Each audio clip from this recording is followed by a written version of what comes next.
श्री शिवाय नमस्तुभ्यम। दोस्तों, हर हर महादेव। स्वागत है आपका हमारे YouTube चैनल शिव और शक्ति में। हे प्रिय भक्तों, आज की कथा में आपका दिल से स्वागत है। आपका दिन शुभ और मंगलमय हो। जय श्री कृष्णा। ओम नमो नारायणाय। हे प्रिय भक्तों, माघ मास की पुण्य फल देने वाली महात्म्य कथा प्रारंभ करते हैं, लेकिन उससे पहले श्रीमद् भागवत कथा का रसपान करेंगे। हे प्रिय भक्तों, श्री सनकादि कहते हैं, नारद जी, अब हम आपको सप्ताह श्रवण की विधि बताते हैं। यह विधि प्रातः लोगों की सहायता और धन से साध्य कही गई है। पहले तो यत्न पूर्वक ज्योतिषी को बुलाकर मुहूर्त पूछना चाहिए तथा विवाह के लिए जिस प्रकार धन का प्रबंध किया जाता है, उस प्रकार ही धन की व्यवस्था इसके लिए करनी चाहिए। कथा आरंभ करने में भाद्रपद, आश्विन, कार्तिक, मार्गशीर्ष, आषाढ़ और सावन, ये 6 महीने श्रोताओं के लिए मोक्ष की प्राप्ति के कारण हैं। देवऋषि इन महीनों में भी भद्रा, व्यतिपात आदि कुयोगों को सर्वथा त्याग देना चाहिए तथा दूसरे लोग जो उत्साही हों उन्हें अपना सहायक बना लेना चाहिए।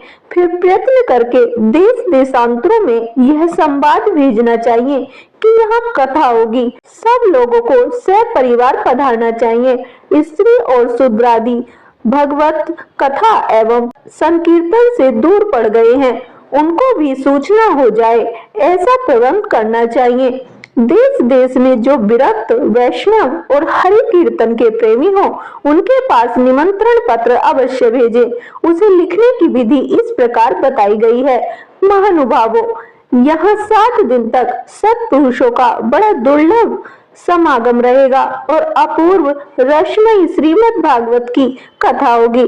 आप लोग भगवद रस के रसिक हैं, अतः श्री भागवत मृत का पान करने के लिए प्रेम पूर्वक शीघ्र ही पधारने की कृपा करें। यदि आपको विशेष अवकाश न हो तो भी एक दिन के लिए तो अवश्य ही कृपा करनी चाहिए, क्योंकि यहाँ का तो एक क्षण भी अत्यंत दुर्लभ है। इस प्रकार विनय पूर्वक उन्हें निमंत्रित करें और जो लोग आए उनके लिए यथोचित निवास स्थान का प्रबंध करें। कथा का श्रवण किसी तीर्थ में, वन में अथवा अपने घर पर भी अच्छा माना गया है। जहाँ लंबा चौड़ा मैदान हो वही कथा स्थल रखना चाहिए। भूमि का शोधन, मार्जन और लेपन करके रंग बिरंगी धातुओं से चौक पूरे। घर की सारी सामग्री उठाकर एक कोने में रख दें। 5 दिन पहले से ही यत्न पूर्वक बहुत से बिछाने के वस्त्र एकत्र कर ले तथा केले के खंभों से सुशोभित एक ऊंचा मंडप तैयार करें। उसे सब और फल, पुष्प, पत्र और चंदोवे से अलंकृत करें तथा चारों ओर झांकियां लगाकर तरह तरह के सामानों से सजा दें। उस मंडप में कुछ ऊंचाई पर 7 विशाल लोकों की कल्पना करें और उनमें विरक्त ब्राह्मणों को बुला बुलाकर बैठाएं। आगे की ओर उनके लिए वहां यथोचित आसन तैयार करें। इनके पीछे वक्ता के लिए भी एक दिव्य सिंहासन का प्रबंध करें। यदि वक्ता का मुख उत्तर की ओर रहे तो श्रोता पूर्वाभिमुख होकर बैठे, और यदि वक्ता पूर्वाभिमुख रहे तो श्रोता को उत्तर की ओर मुख करके बैठना चाहिए, अथवा वक्ता और श्रोता को पूर्व मुख होकर बैठना चाहिए। देश काल आदि को जानने वाले महानुभावों ने श्रोता के लिए ऐसा ही नियम बताया है। जो वेद शास्त्र की स्पष्ट व्याख्या करने में समर्थ हो, तरह तरह के दृष्टांत दे सकता हो तथा विवेकी और अत्यंत निष्प्रह हो, ऐसे विरक्त और विष्णु भक्त ब्राह्मण को वक्ता बनाना चाहिए। श्रीमद् भागवत के प्रवचन में ऐसे लोगों को नियुक्त नहीं करना चाहिए जो पंडित होने पर भी अनेक धर्मों के चक्कर में पड़े हुए हैं, स्त्री, लंपट एवं पाखंड के प्रचालक हों। वक्ता के पास ही उसकी सहायता के लिए एक वैसा ही विद्वान और स्थापित करना चाहिए वह भी सब प्रकार के संशयों की निवृत्ति करने में समर्थ और लोगों को समझाने में कुशल हो। कथा प्रारंभ के दिन में एक दिन पूर्व व्रत ग्रहण करने के लिए वक्ता को शोर करा लेना चाहिए तथा अरुणोदय के समय शोच से निवृत्त होकर अच्छी तरह स्नान करें और संध्यादि अपने नित्य कर्मों को संक्षेप से समाप्त करके कथा के विघ्नों की निवृत्ति के लिए गणेश जी का पूजन करें। तदंतर पितृगण का तर्पण कर पूर्व पापों की शुद्धि के लिए प्रायश्चित करें और एक मंडल बनाकर उसमें श्री हरि को स्थापित करें। फिर भगवान श्री कृष्ण को लक्ष्य करके मंत्रोच्चारण पूर्वक क्रम से षोडशोपचार विधि से पूजन करें और उसके पश्चात प्रदक्षिणा तथा नमस्कारादि कर इस प्रकार स्तुति करें। करुणा निधान, मैं संसार सागर में डूबा हुआ और बड़ा दीन हूँ। कर्मों के मोह रूपी ग्रह ने मुझे पकड़ रखा है। आप इस संसार सागर से मेरा उद्धार कीजिए। इसके पश्चात धूप दीप आदि सामग्रियों से श्रीमद् भागवत की भी बड़े उत्साह और प्रीति पूर्वक विधि विधान से पूजा करें। फिर पुस्तक के आगे नारियल रखकर नमस्कार करें और प्रसन्नचित्त से इस प्रकार स्तुति करें। श्रीमद् भागवत के रूप में आप साक्षात श्री कृष्णचंद्र ही विराजमान हैं। नाथ, मैंने भवसागर से छुटकारा पाने के लिए आपकी शरण ली है।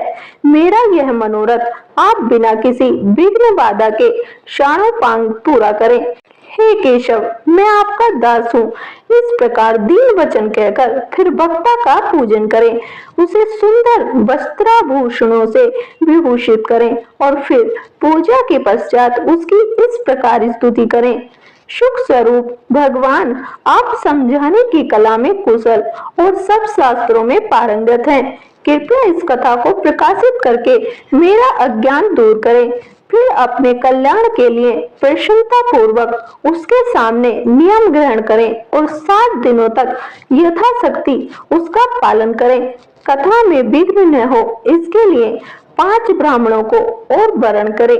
वे 12 मंत्र द्वारा भगवान के नामों का जप करें। फिर ब्राह्मण अन्य विष्णु भक्त एवं कीर्तन करने वालों को नमस्कार करके उनकी पूजा करें और उनकी आज्ञा पाकर स्वयं भी आसन पर बैठ जाएं।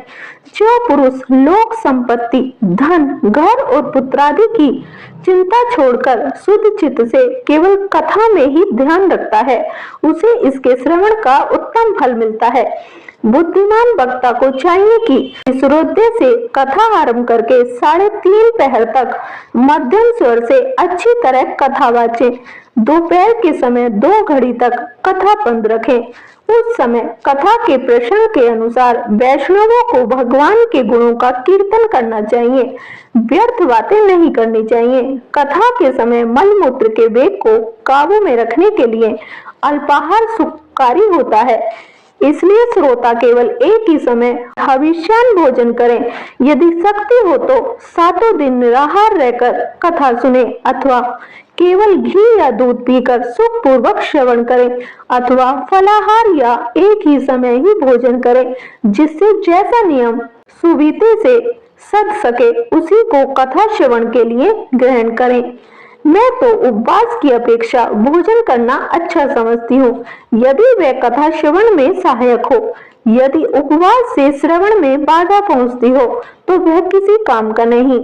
नारद जी, नियम से सप्ताह सुनने वाले पुरुषों के नियम सुनिए। विष्णु भक्त की दीक्षा से रहित पुरुष कथा श्रवण का अधिकारी नहीं है। जो पुरुष नियम से कथा सुने उसे ब्रह्मचर्या से रहना, भूमि पर सोना और नित्य प्रति कथा सप्ताह होने पर पत्तल में भोजन करना चाहिए। दाल, मधु, तेल, गरिष्ठ अन्न, भाप दूषित पदार्थ और बासी अन्न, इनका उसे सर्वदा ही त्याग करना चाहिए। काम, क्रोध, मद, मान, मत्सर, लोभ, दंभ, मोह और द्वेष को तो अपने पास भी नहीं फटकने देना चाहिए। वह वेद, वैष्णव, ब्राह्मण, गुरु, गोसेवक तथा स्त्री राजा और महापुरुषों की निंदा से भी बचे। नियम से कथा सुनने वाले पुरुष को रजस्वला स्त्री, अंत्यज, म्लेच्छ, पतित, गायत्रीहीन, द्विज, ब्राह्मणों से द्वेष करने वाले तथा वेद को न मानने वाले पुरुषों से बात नहीं करनी चाहिए। सर्वदा सत्य, शौच, दया, मौन, सरलता, विनय और उदारता का बर्ताव करना चाहिए। धनहीन, क्षय रोगी, किसी अन्य रोग से पीड़ित, भाग्यहीन, पापी, पुत्रहीन और मुमुक्षु भी यह कथा श्रवण करें। जिस स्त्री का रजो दर्शन रुक गया हो, जिसके एक ही संतान होकर रह गई हो, जो बांझ हो, जिसकी संतान होकर मर जाती हो अथवा जिसका गर्भ गिर जाता हो, वह यंत्र पूर्वक इस कथा को सुने। ये सब यदि विधिवत कथा सुने तो इन्हें अक्षय फल की प्राप्ति हो सकती है। यह अत्युत्तम दिव्य कथा करोड़ों यज्ञों का फल देने वाली है। इस प्रकार इस व्रत की विधियों का पालन करके फिर उद्यापन करें। जिन्हें इसके विशेष फल की इच्छा हो, वे जन्माष्टमी व्रत के समान ही इस कथा व्रत का उद्यापन करें।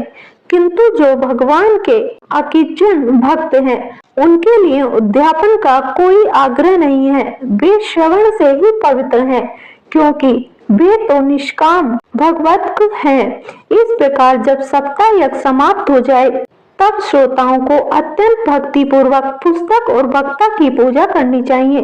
फिर वक्ता श्रोताओं को प्रसाद, तुलसी और प्रसादी मालाएं दे तथा सब लोग मृदंग और झांझ की मनोहर ध्वनि से सुंदर कीर्तन करें। जय जयकार, नमस्कार और शंख ध्वनि का घोष कराएं तथा ब्राह्मण और याचकों को धन और अन्न दें। श्रोता व्रत हो तो कर्म की शांति के लिए दूसरे दिन गीता पाठ करें। ग्रस्त हो तो हवन करें। उस हवन में दशम स्कंद का एक एक श्लोक पढ़कर विधि पूर्वक खीर, मधु, घृत, तिल और अन्नादि सामग्रियों से आहुति दे अथवा एकाग्र चित्त से गायत्री मंत्र द्वारा हवन करें, क्योंकि तत्वतः यह महापुराण गायत्री स्वरूप ही है। होम करने की शक्ति न हो तो उसका फल प्राप्त करने के लिए ब्राह्मणों को हवन सामग्री दान करें तथा नाना प्रकार की त्रुटियों को दूर करने के लिए और विधि से फिर जो न्यूनाधिकता रह गई हो उसके दोषों को शांति के लिए विष्णु सहस्त्र नाम का पाठ करें। उससे सभी कर्म सफल हो जाते हैं, क्योंकि कोई भी कर्म इससे बढ़कर नहीं है। फिर 12 ब्राह्मणों को खीर और मधु आदि उत्तम उत्तम पदार्थ खिलाएं तथा व्रत की पूर्ति के लिए गो और सुवर्ण का दान करें। सामर्थ्य हो तो 3 तोले सोने का एक सिंहासन बनवाएं। उस पर सुंदर अक्षरों से लिखी हुई श्रीमद् भागवत की पोथी रखकर उसकी आवरणादि विविध उपचारों से पूजा करें और फिर जितेंद्रिय आचार्य को उसका वस्त्र, आभूषण एवं गंधादि से पूजकर दक्षिणा के सहित समर्पण कर दें। योग करने से वह बुद्धिमान दाता जन्म मरण के बंधनों से मुक्त हो जाता है। यह सप्ताह पारायण की विधि सब पापों की निवृत्ति करने वाली है। इसका इस प्रकार ठीक ठीक पालन करने से यह मंगलमय भागवत पुराण अविष्ट फल प्रदान करता है। अर्थ, धर्म, काम और मोक्ष चारों की प्राप्ति का साधन हो जाता है, इसमें संदेह नहीं है। सनकादि कहते हैं, नारद जी, इस प्रकार तुम्हें यह सप्ताह श्रवण की विधि हमने पूरी सुना दी। अब और क्या सुनना चाहते हो? इस श्रीमद् भागवत से भोग और मोक्ष दोनों ही हाथ लग जाते हैं। सूत जी कहते हैं, सोनक जी, यूं कहकर महामुनि सनकादि ने 1 सप्ताह तक विधि पूर्वक इस सर्व पापनाशिनी, परम पवित्र तथा भोग और मोक्ष प्रदान करने वाली भागवत कथा का प्रवचन किया। सब प्राणियों ने नियम पूर्वक इसे श्रवण किया। इसके पश्चात उन्होंने विधि पूर्वक भगवान पुरुषोत्तम की स्तुति की। कथा के अंत में ज्ञान, वैराग्य और भक्ति को बड़ी पुष्टि मिली और वे तीनों एकदम तरुण होकर सब जीवों का चित्त अपनी ओर आकर्षित करने लगे। अपना मनोरथ पूरा होने से नारद जी को भी बड़ी प्रसन्नता हुई। उनके सारे शरीर में रोमांच हो आया और वे परमानंद से पूर्ण हो गए। इस प्रकार कथा श्रवण कर भगवान के प्यारे नारद जी हाथ जोड़कर प्रेम गदगद वाणी से सनकादि से कहने लगे, नारद जी ने कहा, मैं धन्य हूँ, आप लोगों ने करुणा करके मुझे बड़ा ही अनुग्रहित किया है। आज मुझे सर्व पापहारी भगवान श्री हरि की ही प्राप्ति हो गई। तपोधनो, मैं श्रीमद् भागवत श्रवण को ही सब धर्मों में श्रेष्ठ मानता हूँ, क्योंकि इसके श्रवण से वैकुंठ, गोलोक, बिहारी श्री कृष्ण की प्राप्ति होती है। सूत जी कहते हैं, सोनक जी, वैष्णव श्रेष्ठ नारद जी यूँ कह ही रहे थे कि वहां घूमते घूमते योगेश्वर सुखदेव जी आ गए। कथा समाप्त होते ही व्यास नंदन श्री सुखदेव जी वहां पधारे। 16 वर्ष की सी आयु आत्मलाभ से पूर्ण ज्ञान रूपी महासागर का संवर्धन करने के लिए चंद्रमा के समान वे प्रेम से धीरे धीरे श्रीमद् भागवत का पाठ कर रहे थे। परम तेजस्वी सुखदेव जी को देखकर सारे सभासद झटपट खड़े हो गए और उन्हें एक ऊंचे आसन पर बैठाया। फिर देव श्री नारद जी ने उनका प्रेम पूर्वक पूजन किया। उन्होंने सुख पूर्वक बैठकर कहा, आप लोग मेरी निर्मल वाणी सुनिए। श्री सुखदेव जी बोले, रसिक एवं भावुक जन, यह श्रीमद् भागवत वेद रूप कल्प वृक्ष का परिपक्व फल है। श्री सुखदेव रूप सुख के मुख का संयोग होने से अमृत रस से परिपूर्ण है। यह रस ही रस है, इसमें न छिलका है न गुठली। यह इसी लोक में सुलभ है। जब तक शरीर में चेतना रहे तब तक आप लोग बार बार इसका पान करें। महामुनि व्यास देव ने श्रीमद् भागवत महापुराण की रचना की। इसमें निष्कपट निष्काम परम धर्म का निरूपण है। इसमें सुधांतकरण सत्पुरुषों के जानने योग्य कल्याणकारी वास्तविक वस्तु का वर्णन है, जिससे तीनों तापों की शांति होती है। इसका आश्रय लेने पर दूसरे शास्त्र अथवा साधन की आवश्यकता नहीं रहती। जब कभी पुण्यात्मा पुरुष इसके श्रवण की इच्छा करते हैं, तभी श्रवण अविलंब उनके हृदय से अवरुद्ध हो जाता है। यह भागवत पुराणों का तिलक और वैष्णवों का धन है। इसमें परमहंसों के प्राप्त विशुद्ध ज्ञान का ही वर्णन किया गया है तथा ज्ञान, वैराग्य और भक्ति के सहित निवृत्ति मार्ग को प्रकाशित किया गया है। जो पुरुष भक्ति पूर्वक इसके श्रवण, पठन और मनन से तत्पर रहता है, वह मुक्त हो जाता है। यह रस स्वर्गलोक, सत्यलोक, कैलाश और वैकुंठ में भी नहीं है। इसलिए भाग्यवान श्रोताओं, तुम इसका खूब पान करो, इसे कभी मत छोड़ो। सूत जी कहते हैं, श्री सुखदेव जी इस प्रकार कह ही रहे थे कि उस सभा के बीचों बीच प्रहलाद, बलि, उद्धव और अर्जुन आदि पार्षदों के सहित साक्षात श्री हरि प्रकट हो गए। तब देव ऋषि नारद ने भगवान और उनके भक्तों की यथोचित पूजा की। भगवान को प्रसन्न देखकर देव ऋषि ने उन्हें एक विशाल सिंहासन पर बैठा दिया और सब लोग उनके सामने संकीर्तन करने लगे। उस कीर्तन को देखने के लिए श्री पार्वती जी के सहित महादेव जी और ब्रह्मा जी भी आए। कीर्तन आरंभ हुआ। प्रहलाद जी तो चंचल गति होने के कारण करताल बजाने लगे। उद्धव जी ने झांझे उठा ली। देव ऋषि नारद वीणा की ध्वनि करने लगे। स्वर विज्ञान में कुशल होने के कारण अर्जुन राग अलापने लगे। इंद्र ने मृदंग बजाना आरंभ किया। सनकादि बीच बीच में जय घोष करने लगे और इन सब के आगे सुखदेव जी तरह तरह की सरस अंगभंगी करके भाव बताने लगे। इन सब के बीच में परम तेजस्वी भक्ति, ज्ञान और वैराग्य नटों के समान नाचने लगे। ऐसा अलौकिक कीर्तन देखकर भगवान प्रसन्न हो गए और इस प्रकार कहने लगे, मैं तुम्हारी इस कथा और कीर्तन से बहुत प्रसन्न हूँ। तुम्हारे भक्ति भाव ने इस समय मुझे अपने बस में कर लिया है, अतः तुम लोग मुझसे वर मांगो। भगवान ने यह वचन सुनकर सब लोग बड़े प्रसन्न हुए और प्रेमार्ध चित्त से भगवान से कहने लगे, भगवान, हमारी यह अभिलाषा है कि भविष्य में भी जहाँ कहीं सप्ताह कथा हो, वहाँ आप इन पार्षदों के सहित अवश्य पधारे। हमारा यह मनोरथ पूर्ण कर दीजिए। भगवान तथास्तु कहकर अंतर्ध्यान हो गए। इसके पश्चात नारद जी ने भगवान तथा उनके पार्षदों के चरणों को लक्ष्य करके प्रणाम किया और फिर सुखदेव जी आदि तपस्वियों को भी नमस्कार किया। कथामृत का पान करने से सब लोगों को बड़ा ही आनंद हुआ। उनका सारा मोह नष्ट हो गया। फिर वे सब लोग अपने अपने स्थानों को चले गए। उस समय सुखदेव जी ने भक्ति को उसके पुत्रों सहित अपने शास्त्र में स्थापित कर दिया। इसी से भागवत का सेवन करने से श्री हरि वैष्णवों के हृदय में आ विराजते हैं। जो लोग दरिद्रता के दुख ज्वर की ज्वाला से दग्ध हो रहे हैं, जिन्हें माया पिशाचों ने रोंद डाला है, तथा जो संसार समुद्र में डूब रहे हैं, उनका कल्याण करने के लिए श्रीमद् भागवत सिंहनाद कर रहा है। सोनक जी ने कहा, सूत जी, सुखदेव जी ने राजा परीक्षित को, गोकर्ण ने धुंधकारी को और सनकादि ने नारद जी को किस किस समय यह ग्रंथ सुनाया था, मेरा यह संशय दूर कीजिए। सूत जी ने कहा, भगवान श्री कृष्ण के स्वधागमन के बाद कलयुग के 30 वर्ष से कुछ और अधिक बीत जाने पर भाद्रपद मास की शुक्ल नवमी को सुखदेव जी ने कथा आरंभ की थी। राजा परीक्षित के कथा सुनने के बाद कलयुग के 200 वर्ष बीत जाने पर आषाढ़ मास की शुक्ला नवमी को गोकर्ण जी ने यह कथा सुनाई थी।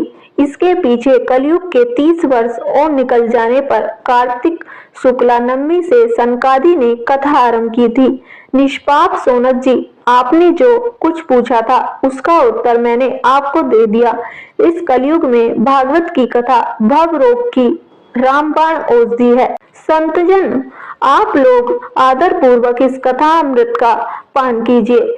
यह श्री कृष्ण को अत्यंत प्रिय, संपूर्ण पापों का नाश करने वाला, मुक्ति का एकमात्र कारण और भक्ति को बढ़ाने वाला है।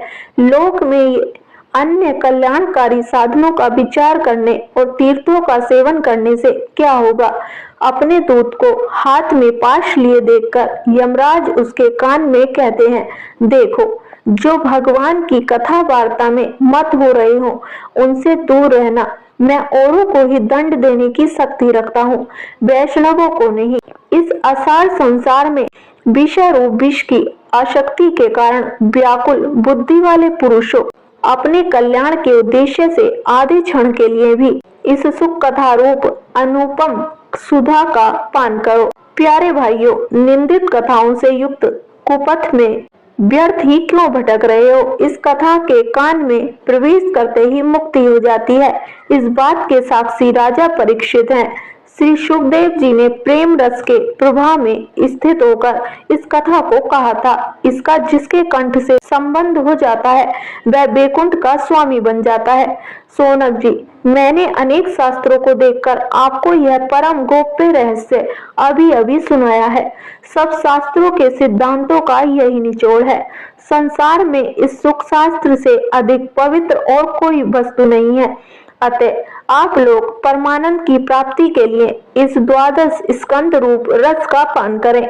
जो पुरुष नियम पूर्वक इस कथा का भक्ति भाव से श्रवण करता है और जो सुधांतकरण भगवतों के सामने इसे सुनाता है, वे दोनों ही विधि का पूरा पूरा पालन करने के कारण इसका यथार्थ फल पाते हैं। इसके लिए त्रिलोकी में कुछ भी असाध्य नहीं रह जाता। हरिओम तत्सम। तो आज की कथा यहीं समाप्त करते हैं। हे प्रिय भक्तों, चलिए अब माघ मास की कथा का श्रवण करते हैं। ओम नमो नारायणाय। यमदूत कहने लगे कि हे वेश्य, एक बार भी गंगा जी में स्नान करने से मनुष्य सब पापों से छूटकर अत्यंत शुद्ध हो जाता है। जो मनुष्य गंगा जी को दूसरे तीर्थों के समान समझता है वह अवश्य नरक में जाता है। भगवान के चरणों में उत्पन्न हुई गंगा जी के पवित्र जल को श्री शिव जी अपने मस्तक में धारण करते हैं। वह ब्रह्मा जो संदेह रहित, प्रकृति से अलग और निपुण और निर्गुण है, ब्रह्मांड में उसकी समानता किससे हो सकती है? गंगा जी का नाम हजारों योजन दूर से ही लेने वाला नरक में नहीं जाता। इसलिए मनुष्य को अवश्य में गंगा जी में स्नान करना चाहिए। हे वेश्य, जो ब्राह्मण दान लेने का अधिकारी होकर भी दान नहीं लेता, वह आकाश के नक्षत्रों में चंद्रमा के समान है। जो कीचड़ से गौ को निकालता है, जो रोगी की रक्षा करता है या जो गौशाला में मरता है, वह आकाश में तारा होता है। प्राणायाम करने वाले मनुष्य संदैव उत्तम गति को प्राप्त होते हैं। प्रातः के समय स्नान के पश्चात जो 16 प्राणायाम करते हैं वह घोर पापों से बच जाते हैं। जो पराई स्त्री को माता समान मानते हैं वह यम की यातना को नहीं भोगते। जो मन से भी कभी पर स्त्री का चिंतन नहीं करता वह दोनों लोगों को अपने अधीन करता है। जो पराये धन को मिट्टी के समान समझता है वह स्वर्ग में जाता है। जिसने क्रोध को जीत लिया मानो उसने स्वर्ग को ही जीत लिया। जो माता पिता की सेवा देवता तुल्य करता है वह यम द्वार नहीं देखता, और जो गुरु की सेवा करते हैं वह ब्रह्मलोक को प्राप्त होते हैं। शील की रक्षा करने वाली स्त्री धन्य है। शील भंग करने वाली स्त्री यमलोक जाती है। जो वेदों और शास्त्रों को पढ़ते हैं या पुरुष और संहिता पढ़ते और सुनते हैं तथा जो स्मृति का व्याख्यान और धर्मशास्त्र समझते हैं या जो वेदांत में लीन रहते हैं वह पाप रहित होकर ब्रह्मलोक को प्राप्त होते हैं। जो अज्ञानियों को वेद शास्त्र का ज्ञान देते हैं वे देवताओं से भी पूजित होते हैं। यमदूत ने कहा कि वैश्य श्रेष्ठ यमराज ने हमको वही आज्ञा दे रखी है कि तुम किसी वैष्णव को मेरे पास मत लाओ। हे वैश्य, पापी लोगों को इस संसार रूपी नरक को पाप करने के लिए भगवान की भक्ति के सिवाय दूसरा और कोई उपाय नहीं। भगवान की भक्ति न करने वाले मनुष्य को चांडाल के समझना चाहिए। भगवान के भक्त अपने माता पिता दोनों के कुलों को तार देते हैं और उनको नरक में नहीं रहने देते। और जो मनुष्य वैष्णव का भोजन करते हैं वे भी भगवान की कृपा से श्रेष्ठ गति को प्राप्त होते हैं। बुद्धिमान को संदेह वैष्णव का अन्न खाना चाहिए, इससे बुद्धि पवित्र होकर मनुष्य पाप नहीं करता। गोविंदाय नमः इस मंत्र का जाप करता हुआ जो मनुष्य मृत्यु को प्राप्त होता है वह परम धाम को प्राप्त होता है, इसमें कोई संदेह नहीं है। जो ओम नमः भगवती वासुदेवाय द्विदाक्षर मंत्र या ओम नमो नारायणाय अष्टाक्षर मंत्र का जाप करता है उसके ब्रह्म हत्या इत्यादि बड़े पाप नष्ट हो जाते हैं। तो कैसी लगी आपको आज की कथा? अगर वीडियो पसंद आई हो तो वीडियो को लाइक करें, चैनल को सब्सक्राइब करें और कमेंट बॉक्स में ओम नमो नारायणाय अवश्य लिखें। धन्यवाद।